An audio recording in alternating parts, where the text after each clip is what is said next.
আসসালামু আলাইকুম everyone and welcome back to my channel. আজকে থেকে শুরু হচ্ছে উর্মির বিয়ের প্রোগ্রামের ব্লগ সিরিজ। আজকের ব্লগটা হচ্ছে উর্মির মেহেদি প্রোগ্রাম নিয়ে। এখন বাজে প্রায় ৩টা। আমি রেডি হওয়া শুরু করব। আজকে শীত ওরকম নাই, একটু রোদ রোদ আছে। বাইরে গেলে আসলে বোঝা যাবে কীরকম বাতাস। তো আমি হচ্ছে ২টা শাড়ি বের করে রাখছি, কারণ কাশফিয়াও শাড়ি পরতে আসবে। ওর আসলে মিলতেছিল না, যেহেতু আমরা থিম রাখছিলাম সবুজ।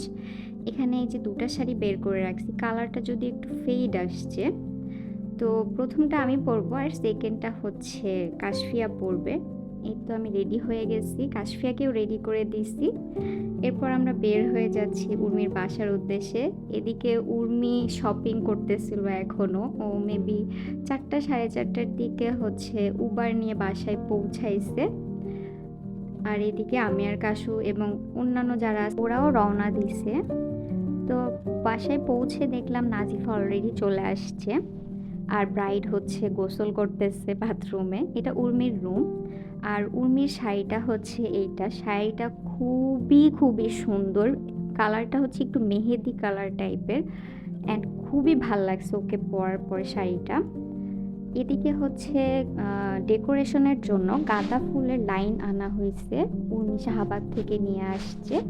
আর যে পাতার লাইনটা সেটা হচ্ছে মেবি নাজিফা নিয়ে আসছে আগারগাঁও থেকে, কারণ পাওয়া যাচ্ছিল না আসলে ওই দিকে। আমরা হচ্ছে উর্মির ভাবিদের ফ্ল্যাটে এই সাজানোর কাজটা করতেছি, মানে প্রোগ্রামটা করতেছি। আজকে আমরা ডেকোরেশনটা করব এই জানালার সাইডটাতে। এখানে যেহেতু গাছ টাছ আছে, দেখতেও খুব সুন্দর লাগবে ব্যাকগ্রাউন্ডের সাইডে। আর এই পর্দার মাঝে মাঝে আমরা লাইনটা দিয়ে দিব। খুব সিম্পল একটা ডেকোরেশন করব। এদিকে গাঁদা ফুল যেভাবে বেঁধে দিছে সেটা আমি আর দিদি মিলে কোনোভাবেই খুলতে পারতেছিলাম না। পরবর্তীতে আমি 40 মিনিটের মতো সময় ব্যয় করার পর সেই ফুলগুলোর গিট খুলতে পারছি, এবং আমার নখগুলা সব ব্যথা ছিল আর আমার একটা নখও ভেঙে গেছিল। আর এদিকে হচ্ছে কাশফিয়া আর হচ্ছে রিফা, ওরা হচ্ছে একটা ছোট ডালা সাজাচ্ছিল মেহেদিগুলো দিয়ে, খুব সুন্দর করে সাজাচ্ছিল। কাশফিয়া আবার এগুলোতে বেশ ভালোই এক্সপার্ট আছে। ও হচ্ছে সব কিছু খুব সুন্দরভাবে কীভাবে যেন সাজায় ফেলে। তো আমি ওর প্রশংসা করতেছিলাম আর ভিডিও করতেছিলাম। পাশেই দিদি হচ্ছে উর্মিকে বাংলা স্টাইলে ওই শাড়িটা পরাইয়া দিচ্ছিল। খুবই সুন্দর লাগতেছিল ওকে বাংলা স্টাইলে শাড়িটা পরার পরে। আর আমরা এই পাশে ডেকোরেশনের কাজও করে ফেললাম, সেটা আসলে ভিডিও কেউ করেনি। আমি আসলে মৃদুলাকে খুব মিস করতেছিলাম, কারণ দেখা যায় কাজ করতে থাকলে ও ক্লিপগুলো নিতে থাকে। তো এটা হচ্ছে আমাদের ডেকোরেশনের লুকটা, খুব সিম্পল রাখছি। আর সাথে আর একটা ডেকোরেশন অ্যাড করছি, সেটা একটু পরে দেখতে পাবেন। আর এদিকে হচ্ছে মেহেদি আর্টিস্ট আপুটা চলে আসছে, মেহেদি দেওয়া স্টার্ট হয়েছে। আর আরেক দিকে ওকে সাজাচ্ছিল রিফা বসে এখানে কমেন্ট করতেছিল। এদিকে কাশফিয়া হচ্ছে নাজিফার ছবি তুলে দিচ্ছিল। মৃদুলাকে আমরা মিস করতেছিলাম, ওর এক্সাম ডিউটি ছিল, তাই একদম লাস্টে 9:30টায় এসে আমাদের সাথে জয়েন করছে।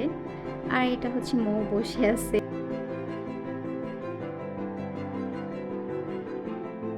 এরপর সন্ধ্যার নাস্তার জন্য উনি ওর কাজিন কাশেম ভাইকে দিয়ে কিছু স্ন্যাক্স আইটেম আনাইছে। এগুলো হচ্ছে পুরি আর নাগা সিঙ্গারা।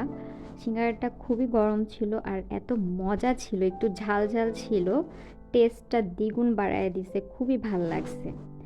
এরপর আমরা এদিকে উর্মির শাড়ির সাথে এই গয়নাগুলো হচ্ছে ওকে পরাইছিলাম, সাথে কানের দুলের সাথে এই টানাটা দিছিলাম। এই যে মেহেদি এক হাত হয়ে গেছে, আর এক হাতে ভাইয়ার নাম লিখে দেওয়া হয়েছে। আমি বলতেছিলাম একটু লুকায়ে লিখে দিতেন যাতে ভাইয়া খুঁজে। এদিকে নাজিফা সবাইকে মেহেদি দিয়ে দিচ্ছিল। এরপর আমরা আরেকটা ডেকোরেশনের কথা যেটা বলছিলাম, এই 3 কোনা কাগজটা অ্যাড করে দিয়েছিলাম, একটু বাঙালি বাঙালি ভাইব লাগতেছিল দেখতে। আর আমি উর্মির মেহেদির জন্য একটা কার্ড বানাইছিলাম, সেটা আসলে বের করতে ভুলে গেছিলাম, পরবর্তীতে বের করে আমি তারপর এটা ক্লিপটা নিয়েছিলাম। আর নাজিফা হচ্ছে যেহেতু সবাইকে মেহেদি দিয়ে দিচ্ছিল, আমরা হচ্ছে হাতের এই সাইডে ব্রাইডসমেড কথাটা লিখছিলাম। রিফাকে খুব সুন্দর করে নাজিফা মেহেদি দিয়ে দিচ্ছে, এখানে লিখছে উইমেন্স ওয়েট। আর এদিকে হচ্ছে এটা হচ্ছে ওর উপরের হাতের মেহেদির ডিজাইনটা।